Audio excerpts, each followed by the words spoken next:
Welcome to SeriousTech, Engineering the Future, a podcast where we deep dive into the critical role of domain expertise in shaping successful careers in technology. In a rapidly evolving tech landscape, mastering a specific domain is what sets top engineers apart. Join us as we explore how domain tech is transforming industries with a special focus on healthcare, and hear from experts who have built cutting-edge solutions by combining technical brilliance with specialized knowledge. If you're looking to stay ahead in your tech career, this is the place to be. Joining us today are Kunal Chowdhary, Vice President and Practice Head for Cloud Engineering and Application Modernization at CitiusTech, and Jagadeesh, Assistant Vice President and Tech Advisor at CitiusTech. Kunal brings over a decade of experience in IT strategy and consulting, having played a pivotal role in large-scale business transformations and technological innovations across various industries, including healthcare. His expertise in application modernization and enterprise standardization offers a deep understanding of integrating legacy systems with modern technology. Jagadeesh, with his extensive background in cloud engineering and application modernization, has led numerous cloud migration projects and developed strategies to enhance healthcare technology solutions. His role at CitiusTech involves guiding complex transformation initiatives and driving cloud adoption, positioning him as a key voice in the future of healthcare technology. Together, Kunal and Jagadeesh will share their insights on the challenges and opportunities in application and cloud modernization, exploring how these advancements can reshape the healthcare landscape. Welcome to the podcast, Kunal and Jagadeesh. Thank you, Laurel. That's all. It's a pleasure to have you. And when we're talking about cloud technology, it has left a remarkable impact across all industries, and healthcare, of course, is no exception. What does this widespread adoption of cloud engineering and modernization in healthcare imply for engineers? Kunal and Jagadeesh, could you maybe share some examples there? So, Laura, I think the cloud modernization within healthcare had been there for quite long. And if you see, I think in healthcare, it essentially started with moving the workloads in the private cloud, essentially earlier. But right now, I think most of the customers are also literally looking at moving their workloads to the CSPs, be it your AWS, Azure, and GCP. So essentially, I think if you look at it, I think it literally gives a widespread ability for, I think, our customers and also our engineers to see, I think, how they can literally touch the lives of the patients. So essentially, I think we're literally working with one of our customers for the remote patient monitoring, where we can literally see the diagnostics of a patient real time, and the nurses can literally take a decision real time as such. So that's a huge, I think, difference that cloud is making right now, and that's why I think if you see, I think that is where I think the entire healthcare industry is moving for and aspiring for. Thanks, Kunal. I think our engineers must also become proficient with most of the cloud platforms, be it AWS, Azure, or GCP, and the kind of deployment architecture that goes along with cloud adoption and the cloud hosted services in all of these platforms, in addition to getting aligned with the security protocols, because security is of utmost importance. See, what is also happening is cloud has always been a technology disruptor. Now, cloud is kind of moving towards the pyramid and say it is trying to become a kind of an innovation facilitator. It will slowly become a business disruptor as well. So that's a kind of an evolution that cloud is taking, and our engineers should adopt to that. You've both mentioned its significant impact, and Jagadeesh saying a huge disruptor, the revolutionizing of the healthcare sector with cloud adoption. Can you get some examples, maybe share some really transformative examples where the cloud solutions have really revolutionized healthcare services, and also how these examples really illustrate the potential for engineers to make significant impact in this sector? One of the medtech customers where we're trying to help their remote patient monitoring solution and helping them to adopt cloud. So what's also happening here is, while we are helping them adopt cloud and then move that solution into cloud, there is a part of the solution still going to remain on-prem. So that's going on the hospital side, because that's where most of the data gathering happens. So from the place of data gathering and how it will the data gets streamed into the cloud and then enables the remote patient monitoring is of utmost importance. So in order to enable this, what we have done is we have employed a kind of a multi-tenant architecture on the cloud. The reason why we've employed a multi-tenant architecture is that the solution will become more cost effective and the customer would be able to bring more and more hospitals into their network. So that's exactly how the overall value chain is happening. And our engineers are helping that in terms of learning, like how do you provision infrastructure in a faster fashion, and like what are the various cloud services that we need to leverage in order to make the application multi-tenant is what we've been trying to do there. So in addition to what I think Jagadish mentioned, Laurel, right? I think if you look at it, with cloud, we are trying to make the life of the patients and the doctors easy. So typically, if you look at it, right, I think with the advent of AI and Gen AI, you can literally look at the getting the entire patient details in a summarized form to a doctor before he literally, I think, meets the doctor as such, right? So that literally helps them to literally understand the, I think I would say, the aspect of the patient much better. Secondly, I think on the other hand, I think if you look at it, the entire appointment scheduling of the patient is getting automated. So in this case, I think it's totally, I think if you look at with the entire aspect in the healthcare, the new paradigm is to literally see how we can literally create a seamless experience for the patient. I think from the day I think he's literally scheduled an appointment to the day I think he literally comes or literally gets the report. So that's all about. I think we can talk about. I think we are literally working on different engagements around in this direction. And you both have such extensive experience in this, and cloud adoption is something that's taking place across all sectors, of course, and healthcare can be particularly sensitive, perhaps. And so how would you both characterize this cloud adoption journey when it comes to healthcare? What are the stages or phases that are usually involved, and how do healthcare providers navigate this in order to be successfare? As I mentioned earlier, I think though I think healthcare has adopted cloud long back, I think with private cloud as such, but right now I think there are a few aspects that we need to really take into consideration. The healthcare industry is pretty much regulated. I think it's hugely regulated as compared to the other domains as such, right? The second perspective, if you look at it, right, I think across the four different business lines that we essentially have in healthcare, right? Life sciences is the biggest adopter of cloud, I think. And if you look at it, I think any of the life science industry, they are pretty much mature, I think, and working on many of the aspects with AI/ML to literally recommendation for the recommendation perspective. The second, I think, adopters are the peer and the medtech industry. And from the provider perspective, I think they are looking more from the data perspective. I think data on cloud, where I think they want to ingest the data and try to do a lot of analytics across, I think, the data that they're ingesting. So this is the varied, I think persona or the adoption that we can look at the healthcare market. What is happening is, compared to any other domain, healthcare domain is slightly late in adopting cloud. One of the valid reasons could be like, what happens to my data?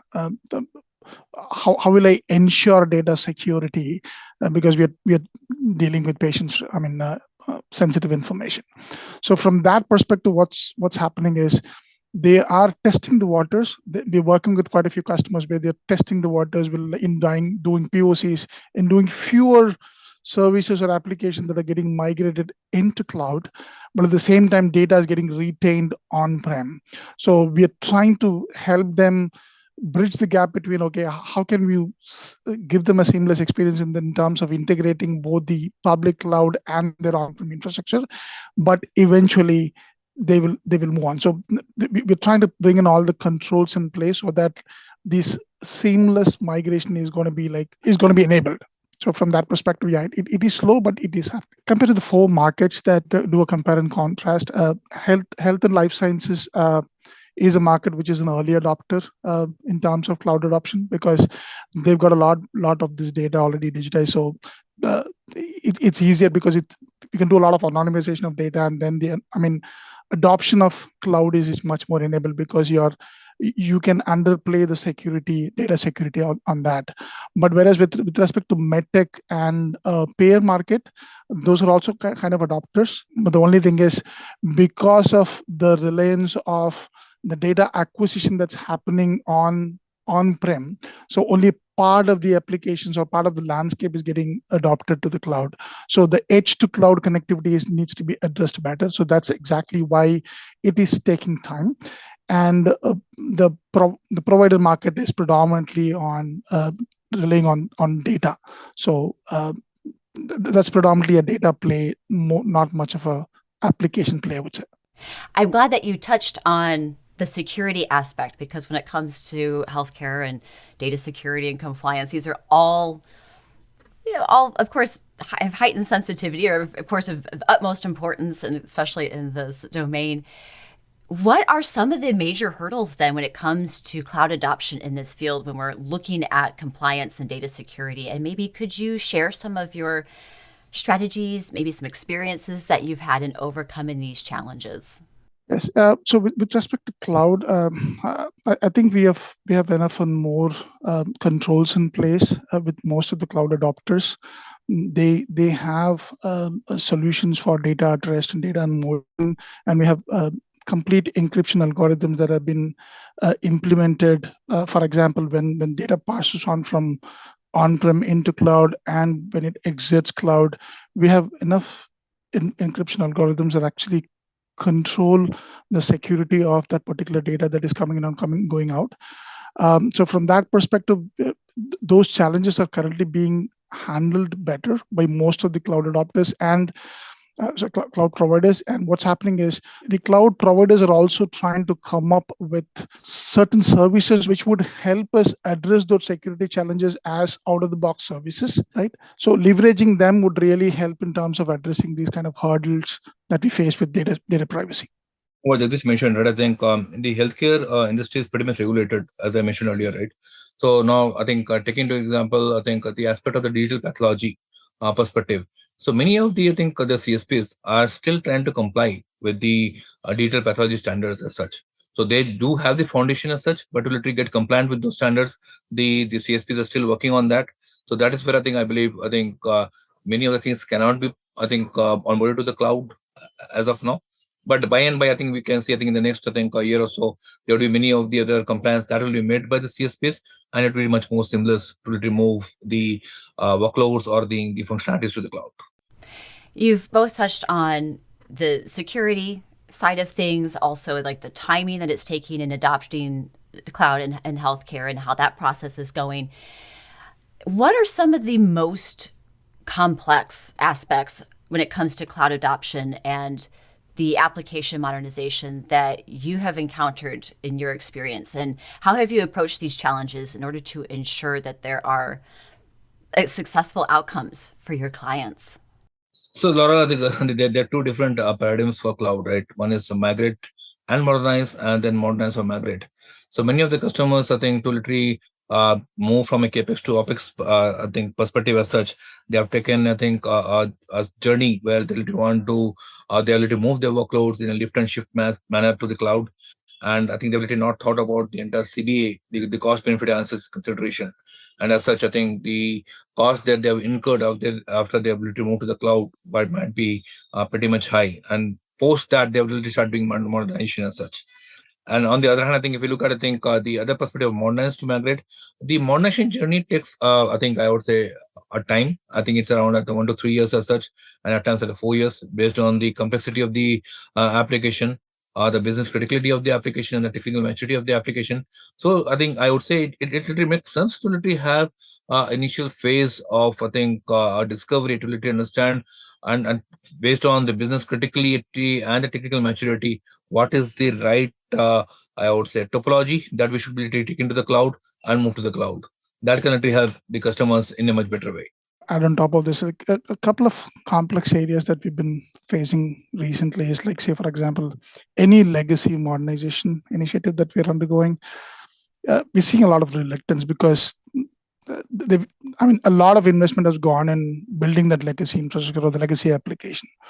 It's working very well, but at the same time, They also want to modernize because of various reasons, like the legacy application may not be, we may not get the right team to support the legacy application from that perspective. But at the same time, we have to modernize and then adopt cloud as well, because the rest of the ecosystem is adopting cloud, but we cannot take the legacy application assets into cloud. So that's one of the reasons why we have to modernize. We're forced to modernize, but at the same time, how do you do it in an iterative fashion? So that's a kind of a complex scenario where your residual application is still going to remain on the on-prem, on the existing legacy infrastructure, but you'll have to slowly, iteratively move your whatever services that you're modernizing into cloud. But you'll have to maintain the integration between the modernized state and as a legacy state until this modernization is complete. So that kind of a transition architecture becomes a little more complex when it comes to combining both migration and modernization. But we have ways of means of addressing that. I could understand that being almost the case of the saying, if it's not broke, don't fix it, and having maybe pushback from that. Is that what you're saying? That's sort of reluctant to modernize because everything's working right now, but needing to take it forward into the future so there's better performance and better outcomes for everyone across the chain. With that in mind and creating a better streamline, and something that you've touched on earlier, actually, Jagadeesh, was the automation, or like being able to have a more streamlined process for providers. And when we're looking in the context of cloud and application modernization, what are some of those automation possibilities that you see that are most promising for engineers to work on? What in that automation enhances that efficiency and effectiveness of these modernization efforts? When it comes to be it migration or application modernization, not most times we've combined both together. Not only customers, even we strive to look for opportunities like what can we automate, or what can we automate and accelerate. So starting from discovering what's going on in the legacy application estate, to understand it and kind of create patterns. Based on the patterns, is there any way that we can create few accelerators which can remediate and make the applications compatible to cloud, or even for certain modernization scenarios? For example, we spoke about the legacy modernization scenario earlier. How do you modernize from a legacy tech stack to a modern tech stack? Are there any kind of accelerators that can come in our way, which can automate the migration or the modernization? So those are some of the areas, and we always try to look for opportunities at every phase of migration modernization journey, be it discovery, be it one tech stack to the other, or tech debt remediation, or testing, validating the whole platform. So for any of the scenarios, we always look for automation possibilities. We either create on our own, or we partner with certain industry partners that we already kind of partnering with, and then we use the services to provide an accelerated journey for migration modernization. And with that automation journey, it's something that can come up as, I've seen in part of that is the buzzword of Gen AI. I mean, it's buzzword in the public, of course, but for you, you're already working in it and already using it. But how are you leveraging Gen AI, generative AI, in those cloud and modernization projects? Do you have any specific examples of how it's been used to either drive the innovation or maybe solve some of those complex problems that you mentioned a moment ago? Laurel, I think with the Gen AI perspective as such, right, I think all the CSPs have literally got their own services, and that literally give the entire Gen AI, services. So with Amazon having Amazon Q, Amazon Bedrock, Amazon Code Whisperer, I think we can literally do, I think, anything with respect to the code development as such. With Microsoft GitHub Copilot, I think that literally gives us a very good way to literally look at, I think, how I can literally create the right code. I can rewrite the code. I can do a code review as such. I can literally create the unit test cases. I can literally create the ISE code as such. So that literally gives a lot of flexibility to the developers to literally, I think, get their code, I think, much better and learn things, I think, as they code, I think, on the go as such.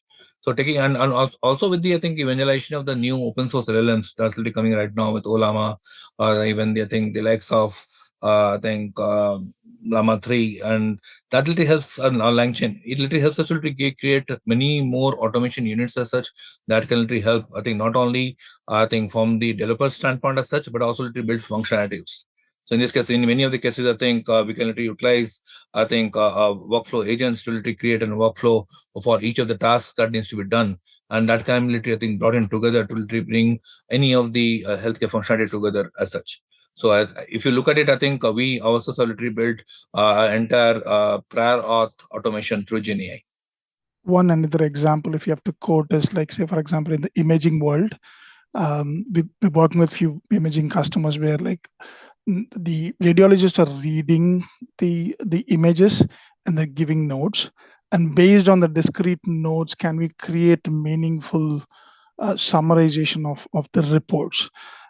Like the report should look like how a radiologist would have professionally written it, but we are aiding them with GenAI based services so that like they get to review the report and they can sign off, and so that we can take some workload off the radiologist time as well. Great example, absolutely, and how that is directly impacting providers and how that then impacts the patient. And ultimately, for engineers in healthcare tech, the projects that they're working on, the things that they're creating or improving upon, are ultimately going to save lives and help people and help the healthcare sector work better and allow these providers to do their job and the way they best want to do it and save lives and take care of their patients.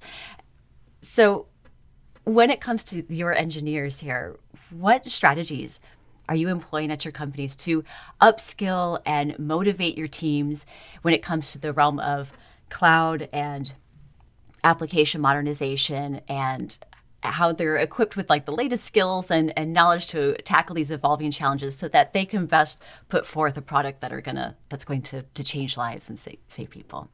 Laurel, I think we have literally a very well-groomed certification plan for our, I think, employees and the engineers to upskill themselves, and that is across, I think, application modernization, learning new full stack capabilities, and cloud.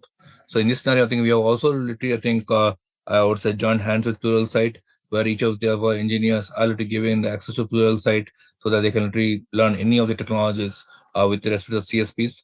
And over there, I think the one of the aspects, I think what we also need to do is that, right, I think we literally have, I think, more of a event storming sessions with our developers and I think architects, where I think each of the architects literally comes and showcases what they have done in their engagements.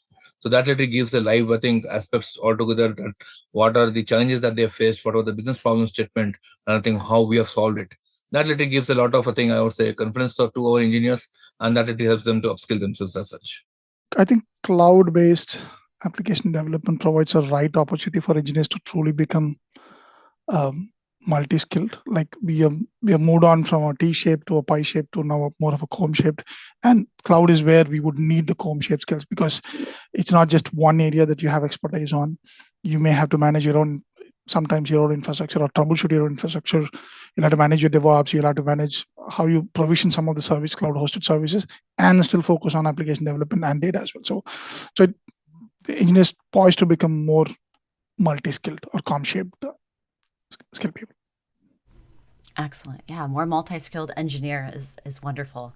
And as we're wrapping up our conversation today, Kunal, looking ahead, what is the single most significant innovation or trend in application modernization that you believe will transform the healthcare industry in the next decade? And how should organizations be prepared for that sort of change?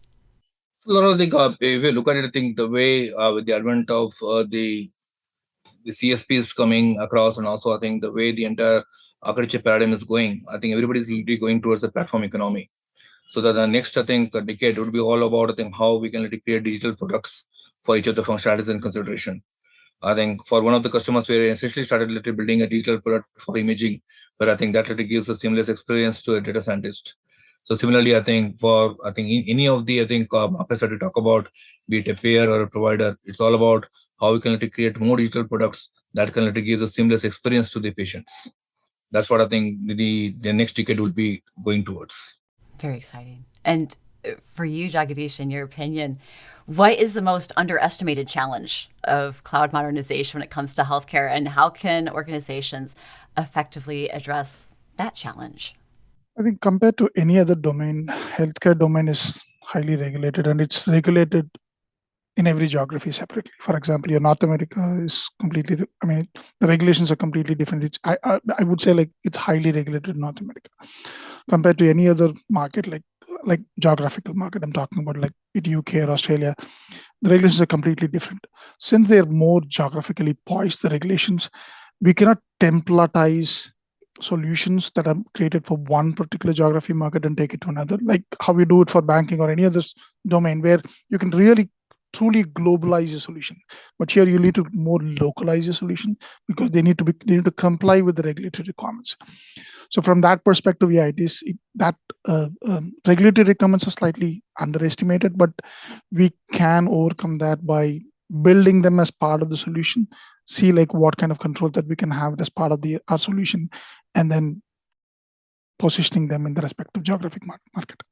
That's an excellent answer, and underestimated indeed. I didn't think about that, but you're right. Yeah, all these different regulations have their own rules and guidelines set in place that everything needs to be tailored for. And so thank you. I mean, really, with this conversation today, it's been really great to get your expertise on this subject when it comes to modernization and cloud adoption and really just looking to modernize, I guess, and set things up now for the future of what healthcare tech is going to look like. And as it goes forward, engineers are working on these projects as they're able to, touch lives and to create better products for the future of healthcare. So thank you so much for bringing your experience, your expertise, your knowledge, everything to the table in this discussion today. Thank you so much, Kunal and Jagadeesh, for your time. Thank you, Laurel. It was nice talking to you. The SeriousTech Engineering the Future podcast is brought to you by CitiusTech, a leader in healthcare consulting and IT services. To find out more about CitiusTech, visit CitiusTech.com. To listen to more interesting insights on healthcare technology and innovations, search and subscribe to CitiusTech's YouTube channel.